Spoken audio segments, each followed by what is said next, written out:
What's up, Josh? Hey, how's it going? Hey, buddy, how are you? I'm doing great. Thank you very much for taking time to do this interview. No, my pleasure. My pleasure. Oh, awesome. Well, this is an interview I have wanted to do ever since I started doing interviews well over a decade ago. And as one of the most influential bands in my own personal enjoyment and being a Thank you. drummer and so many other things. And of course, you as well, like everything that you've been able to accomplish with music. This is a tremendous honor to be able to talk to you. The honor is mine, Josh. Thank you, man. You play drums? Yes, I do. Oh, cool. What's your band? Oh, actually, I'm bandless at the Are moment, you? but I've done everything from cover bands to local bands in the Minnesota area. Just Cool. a little bit of everything and every kind of style of music, and I can almost incorporate that into Atheist as well too, because there's so many different genre bending moments, and Yeah. that helped me to appreciate other styles of music. So I'm not just fixated on one style, and I owe a lot of that to being able to check you guys out so many years ago.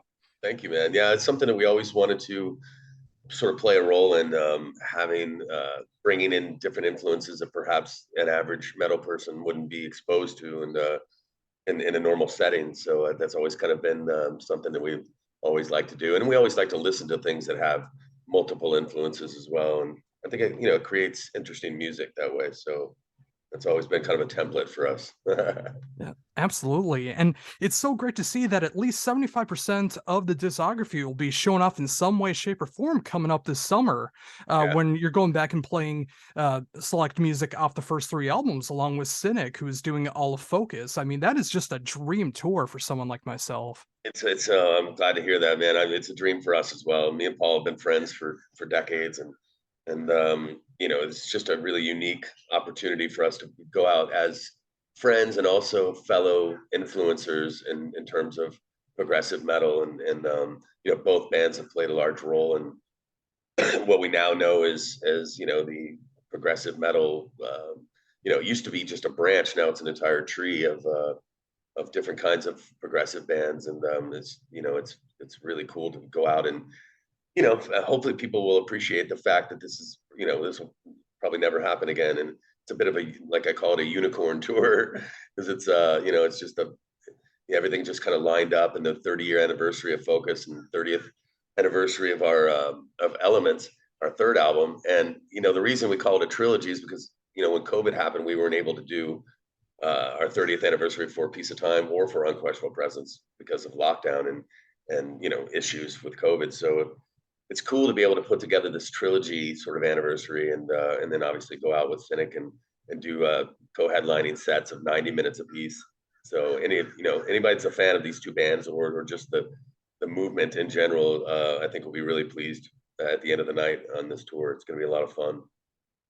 Yeah, and I'm just so glad to see that too. And I am so happy that you are representing the first three albums for the reasons that you mentioned. You know, with the pandemic being able to not let you celebrate those albums in a live setting, and now you finally get to Yeah. for the Elements anniversary, but being able to go back and play off the first three albums. I mean, I'm so excited to see what that set list is going to be all about. Thanks, Josh. Yeah, it's good. We're pulling out all kinds of stuff that we haven't done. I have really excited to play with my new. I've got some new guys in the band, and they're just young monster musicians, and I want to shout them out: Dylan Marks, Alex Haddad, Jerry Watunsky, and Yoav. If Yoav is our bass player, he's been with us for the last two tours, so he's not necessarily new, but they play this music with just precision, and they put their heart into it, and it's really, I can't remember a time the music's been played better, and their attention to detail is it's really important with this music. In the past, in the early stages of us coming back in 2006, I don't feel like the music was being played note perfect, because we were just happy to be coming back and playing, and there wasn't as many great musicians as there are now. So having the young talented guys surrounding me that are playing with me in Atheist now is just for me, it's just invigorating because you listen to these albums from the 90s, and the production and isn't what it is today. But when you get on stage and these songs are played now with modern sound capabilities, they take on a whole different shape, and they have a lot more power than what people have been accustomed to listening to on the record. So not that those records sound bad or anything. It's just that the modern production, modern PA systems, live setting has created it's made these songs sound even more powerful than they ever have, and I'm so excited to play them for everybody, especially like Elements. Elements is a record that was the first digital record that we ever made, and so it sounds a bit different. And when it was done, it wasn't done the way. If we were to do it again, it would be different. You know, everybody was sort of getting used to the digital format back then, and so there's moments on the album that I wish sound wise were a little different.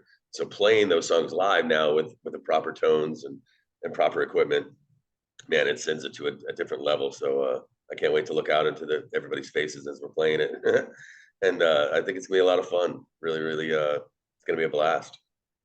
Yeah, and I saw that you just got back from jamming with them for the first time and being able to try out the songs for the first time with this lineup. What was that like for you? And it just makes me so happy because when people put their heart into things, especially it's hard to find people that if they weren't a part of writing the music, it's hard to find people that dedicate and have the passion. The thing about Atheist is even fans, not just musicians, but even fans have such passion for the music, and so I I um I think that. Sorry, my wife was leaving there. I had to say bye. I Oh, got oh, distracted. not a problem. Uh, when you have musicians that feel that way and they play with that kind of dedication and like I said, attention to detail, it really, really, for me, just makes me super happy because, I've never had to be in that position where I've had to play somebody, music that somebody else wrote.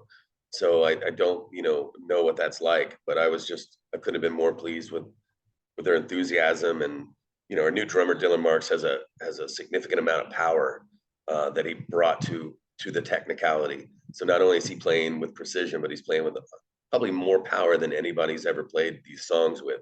And so it's almost like having a really technical John Bonham. So that was really cool to feel, as I was standing in front of them. And Yoav is just been a blessing on bass. He's been a fan since he was a kid, and the same with the guitar. Jerry Watunsky is a kid that I saw on YouTube when he was 17 years old a few years ago. Well, 7, 8 years ago, and I've always just kept my eye on him. He was playing Atheist songs back then, and I just kind of watched him grow up. And so when the time came when I needed a new guitar player, I went right for him, and he hasn't disappointed. He's delivered in a big way. So I think everyone's going to be really excited and pleasantly surprised at how well these songs are pulled off live. Oh, that is so great to hear. So thinking about that a little bit deeper, I mean, obviously with being able to play songs off the first three albums, like did the rest of the band have like ideas of what songs they wanted to be able to play off those albums, or is it like your set list, or how's that going about? No, yeah, no, everybody had everybody, that was, another cool thing is, that they actually gave a shit enough to have songs that they wanted to play. For instance, there's a song called Fire from Elements that we haven't played. I mean, we might have played it one time back in 1993, but never again since. And Yoav was really, and a couple of the other guys were really into playing that. I was like, okay, listen, if you guys, whatever you guys learn, we'll play. I mean, from those first three records, if you guys can do it. But there's a lot of dynamics in it and stuff. And so once I heard them play it, I was like, yeah, let's do it. And it's easy for me. I can, those songs are woven into my soul. So I just, but it's really hard to find four guys that gel together and play, because there's a wide variety of demand from Piece of Time to Elements. There's a lot of jazz qualities, there's a lot of dynamics, and so you may be a really great metal player if everything is at 100 miles an hour, but when you got to pull back and then I mean, and make it small and make it big again. I mean, those are really hard things to find for people that gel together, along with myself, to play those songs in a way that that hits people the way they should, and those guys have done it, and so that's what I felt when I went out to San Diego. I left San Diego and came home just feeling so proud and so anxious to get out and play with these guys, and show the world what we got, you know. Oh, for sure. So you kind of touched on it a little bit, but just to go a little deeper in it, is the rest of the band, are they like making the songs their own? Are they adding their own little touches to it, or are they playing right what was on the record? No, these, you know, anybody that knows atheist music knows there's no room for improving. It's everything. Everything is very, well built already. I mean, I think what they do add is their enthusiasm and their attack, and I think that that makes a difference between other incarnations of this band, over the years. And so, yeah, they do make it their own. They play it with that. They play it with that passion, and that really elevates the songs. I know it sounds hokey, but some people just go through the motions and just play what they're supposed to play. But if you really love it and you care about it the same way I do, which I feel like these guys do, you play with a level of emotion that lifts the song even higher than it's in its recorded form.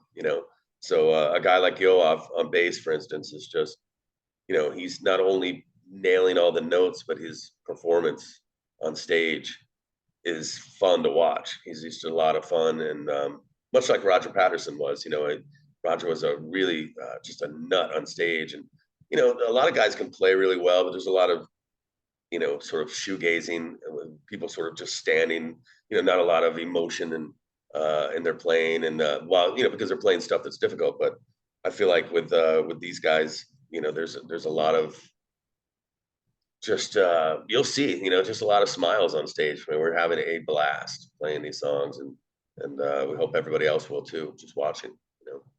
Oh yeah, and definitely from the sounds of it, I mean, it sounds like it lit a fire under yourself too. I mean, especially when you can line up a band that is so enthusiastic and so passionate about playing these songs. I imagine that's got to bring new life into it yourself too, like enjoying playing these songs again. Absolutely, I've never lost lost the desire to play these songs because there's been so much time in between each one of our eras. We went away for 14 years, came back, did Jupiter, um, did some shows for a couple of years, and then dipped out for a year, and so there's been these blocks of time in between everything.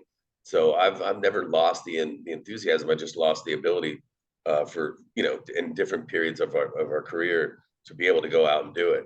And and back in the early stages of this, it was very difficult to find musicians that could play on that level. So it's refreshing for me as an older guy to see these young kids, man, just play their ass off. And when you plug that into atheist material, it's exciting. Yeah, it's definitely breathes new life into it. An already full of life guy like me. So I just can't say enough about how excited I am for everybody to hear the band. Oh, for I know that sure. everybody has like, there's social media creates this thing where everybody's like, well, it's not the original members, and it's like, I beg you to name me, four bands that have original members, and all the not Iron Maiden, not Judas Priest, not Megadeth, not Metallica, not nobody has all the original members. But the most important thing that fans need to remember is that you know somebody like me, somebody like Paul, they're thinking, oh well, the original guys aren't there, and Cynic, the original guys aren't there, and Atheist. The guys that myself and Paul care so much about the music that, believe me, we're making sure that anybody that's playing these songs with us in the band under the moniker of Cynic or Atheist are rising to the level that we feel was necessary to write those songs. And and just kind of allow people, allow yourself to allow things to go, because otherwise, if you think about classical music, Mozart, Beethoven, Bach, imagine if nobody ever played those songs ever again. Imagine if there were no symphonies playing that music. I think I'm just a firm believer in the fact that if you've made timeless music and you have the ability to continue to play it, but you don't have the original members, then that shouldn't be a factor in stopping you from going out and doing it. As long as the quality control is in place to make sure that you're not faking it or half-assing it. And so I look at it a lot like that. You watch modern modern players play classic, Mozart and stuff like that, and it's beautiful. It's amazing. So it's kind of like that a little bit. These guys, young guys that are, they weren't even born when the songs were written, are playing it with a modern fever that's exciting. So that's really cool. Oh, for sure. And there's so many bands that past, presents, and I'm sure in the future as well too, that have mostly original members that are just playing half-ass shows just to go out there to be able to play and tour, and they don't even have the passion to play the songs live anymore. Right. So if you can find band members who actually want to play the music, they have the heart, they have the passion to be able to recreate these songs in that live setting, and they actually want to be there, that's going to make for a live experience. No question. That's worth going to. Yeah, yeah, and I think that people will feel that, and the same with Cynic. I know that all of his new guys are tremendous players, and so I encourage everybody to just get out. I dare you to stand in front of us and leave feeling like we didn't mean it. Because we're giving it 110% on everything every night. So it's nothing that we ever take for granted, and it's just a blessing to be able to go out on tour. It's really hard to be on the road these days. So I can't stress enough how important it is for people to get out and get a ticket, ahead of time. It really is. As bands have to go to great lengths these days just to get out on the road. You see much larger bands than us canceling tours because they can't afford to do it, and it's heartbreaking because without live music, I don't know. I don't want to live in a world without live music.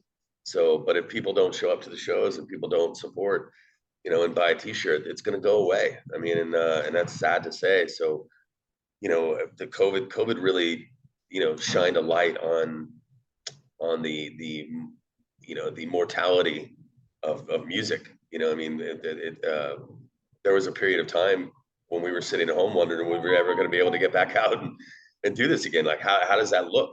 Everybody's going to have a mask on. It was just really terrifying to put your whole life into something and then have something come along like that, like COVID. And then, I never in a million years imagined, everything coming to a grinding halt like it did. So I think that we all have just a different level of appreciation, and I hope the fans do as well. That seeing a live concert is isn't a just a regular thing anymore. It's real difficult. So if you can see your favorite bands, if they're coming through town, make the time to take the day off work, because it may not happen again. I see a lot of people like, oh, I couldn't get off work. Fuck that. Take off work. Come to the show. You won't be disappointed. We're definitely going to put everything we have into it. Yeah, and that's what's got me excited because I remember so far the only time I've gotten to see you guys was all the way back in 2009 at Minnesota Metal Fest, where it was such an odd show because I saw you guys open for Primal Fear, and before you was November's Doom, and it was just like a very creative show that was going on there, and it was so great to see you guys. And now 14 years later, being able to see you guys touring with Cynic, obviously a band that has like a lot of similarities, but you guys are so different music wise as well too, and that's going to make for a fun creative show. Yeah, But it's like you just, mentioned as well, like of course doing what you can to be able to make it to a show, buying some merch, like I'm going to mention a little bit later, the brand new vinyl that's going to be coming out for the albums. I mean, there's a yeah. lot of ways to be able to support the band, but being able to see them live is just something else that's still truly great to be able to behold, and I'm glad it's coming back at least in some capacity, and we need to keep that going. Yeah, because I mean, what you're going to have is bands just doing live stream concerts, and that's not the same as standing in front of your favorite band, watching them play. I mean, it's just nothing like a live experience. And live streams are cool and everything, but it got us through COVID. But again, nothing like the smell and the feel of a concert, a metal concert, and being able to interact with a band and with other fans, and especially in metal, because it's such a camaraderie and such a family. So many misconceptions about metal audiences from people outside of metal. They see us and we're very rough. Metalheads in general are a very rough looking bunch, but we're actually some of the sweetest people you'll ever meet. I think that everybody, the visual intimidation is kind of misleading, in metal. So there's nothing. I went to a show a couple of weeks ago. I went to go see the Death to All show. As soon as I walked in the venue, and it was just like, man, there's just nothing like going to a fucking metal show. It's just, you feel like you're at home, and with people that have that same passion and desire, for fast, crazy, insane metal music, and I fucking love it. And so to go on tour for me is just it never dulls in any way. Even though it's harder and it's more grueling, longer drives, less days off.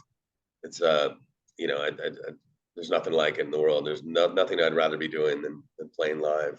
So yeah, I just think that hopefully fans will, especially this atheist cynic is, definitely probably never going to happen again.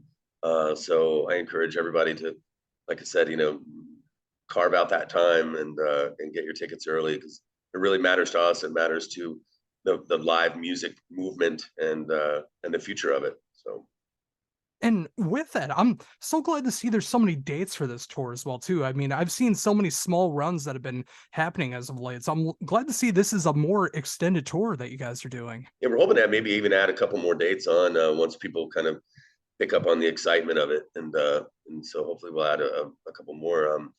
Yeah, I mean, if it was up to us, we would just circle the globe and just keep going. It's we didn't get a chance to do our the 30th anniversary for our first two records, so because of COVID. So it's nice to be able to get out and play all these songs just from the first three, and not to leave Jupiter out on its own, but this is for for the old school, for the first three the first three statements that we made as a band, and for Cynic, to celebrate Focus, celebrate the music of Sean Malone and Sean Reiner. It's just going to be a really special night for anybody that's followed our, both of our bands over the years, and anybody just being exposed to it. I think that we're two sides of a technical coin, so to speak. We both have the same philosophy, and we always have. Like I said, me and Paul have, as 19-year-olds, 20-year-olds, early 20s, talking about, our love of jazz and our love of complexity in music. And we used to talk on the phone all the time for hours and about lyrical concepts. And so you find it in our music, both of our bands have lyrical concepts that are just outside the realm of typical metal. And but we were doing it, at a time where it wasn't very popular. And so for me and Paul, it's just really nice to see the response to the tour yesterday. The announcement was made, and just watch people come out of the woodwork that appreciate all those things that me and Paul talked about when we were young, and hoped that people would respond to our different, because as the story goes, I'm sure people have read interviews where we both actually had to open for Cannibal Corpse in our early days, and Cannibal Corpse fans are very, they want it hard and crazy and vulgar and rough, and I love them for it. It's just that they didn't love us for what we were doing, and Cynic went through the same experience, and so here we are 30 years later, and it matters so much more, and there's so many different kinds of metal fans now, and it's just grown into this forest as opposed to a tree of different kinds of bands and different kinds of fans, and so it's exciting to be a part of. Yeah, absolutely. And I'm just so happy to see all the reception that has been going on. Like yourself, I mean, I've seen so much positive reinforcement about this tour. So many people that are excited to be able to go out and get the pre-sales. And if there are Yeah. additional dates that can happen, I mean, that's going to be even greater for everybody. But yeah, just from everything that I've seen from Paul's side, everything I've seen from your side, I mean, this is going to be one of the best tours of the summer. And I'm just so Thank you. thankful that we live here in 2023 through everything that we've had to go through over the last few years, that something like this is still possible. Yeah, And we even made if it it through. is We just once in a lifetime, it's going to be incredible. made it through a pandemic and came out the other side better, and so yeah, I think people need to appreciate, the ability to get out there again, and I just think it's going to be really magical. And I'm watching Cynic is in South America right now, and I talked to Paul. He was in El Salvador yesterday, and they just played a sold out show in Santiago for 2,000 people. You know, that never would have happened back in the early 90s. You know what I mean? The idea of going to South America and playing for a couple thousand people. So it just makes me happy, and makes Paul happy, and so we're looking forward to translating that to the States. And the United States always has this sort of arms folded kind of wait and see, as opposed to Europe and South America, where fans are just so passionate. But I think in America, we just kids get a little spoiled. There's a lot of tours that come through, and there's people in Sweden that would do anything to see Cynic and Atheist, or in Norway, places like that, to be able to get this tour, even Eastern Europe as well. So hopefully fans in America will appreciate the fact that it's coming to you first, and and they'll take the time off work and get out and get to the show, because it's going to be magic. I'm so glad to hear that. Just to wrap things up here, one question I did have in my mind, I wanted to save for the end. Like, you mentioned, obviously, again, with celebrating the first three albums and leaving out Jupiter for this particular tour. Do you see in future tours being able to incorporate all four albums again, or potentially even new music from Atheist? Oh yeah, absolutely. I mean, this is just really focusing on those three for the trilogy aspect of it. But I've been writing more music now in my career than I ever have ever. So, and having the ability to record it at home on a good level production wise, to be able to really hear it is made all the difference in the world for me as a songwriter. So I have hours and hours of literally. I know it sounds like bullshit, but I have several hours of riffs and ideas put together. And so we're kind of wading through a financial or a contractual scenario that we got stuck in about 4 years ago. And as soon as we get that cleared, we'll be able to get in the studio and get to work on the new Atheist record, which will 100%. I mean, as long as I'm alive, we're going to be working towards that. And so I'm excited to bring in the new guys and their vigor and their ideas and their dedication, and obviously keep it in the atheist realm, the way that we like to do things, which is no rules. There are no rules in this band. It's nothing that we can't really try, and so it's an exciting place to be. We're not stuck in a particular sound. Every Atheist record sounds different, and so the next one will be no different. And that's a great place to be after all these years, to be able to make the kind of record that we want to make, and have no boundaries at all. So yeah, but in terms of live, having the ability to play all the songs that we're playing on this upcoming tour, just we're just going to add Jupiter stuff to it, and be able to play different sets every night in the future, after we're done with these trilogy shows. So yeah, I see 2024 set list being really interesting. Oh, that's just got me so excited. I Yeah, mean, it'll be obviously, fun. this tour with Cynic, I'm so excited for. But knowing Thank that you. Jupiter will be back into the fold next year, and then what I'm most excited about is new potential music coming up down the pipeline as well too. When that eventually happens, I've been waiting for that for so long. I imagine you have as well too, with everything that's been going on. That just makes me so happy to hear that's in the works. Thank you. I appreciate you, brother. I have been able to make some new music. I put together a brand new band called Till the Dirt during COVID. Was locked down and had a lot of time in my hands, and so I wrote a bunch of songs, and 20 songs to be exact, in like a 6 week period.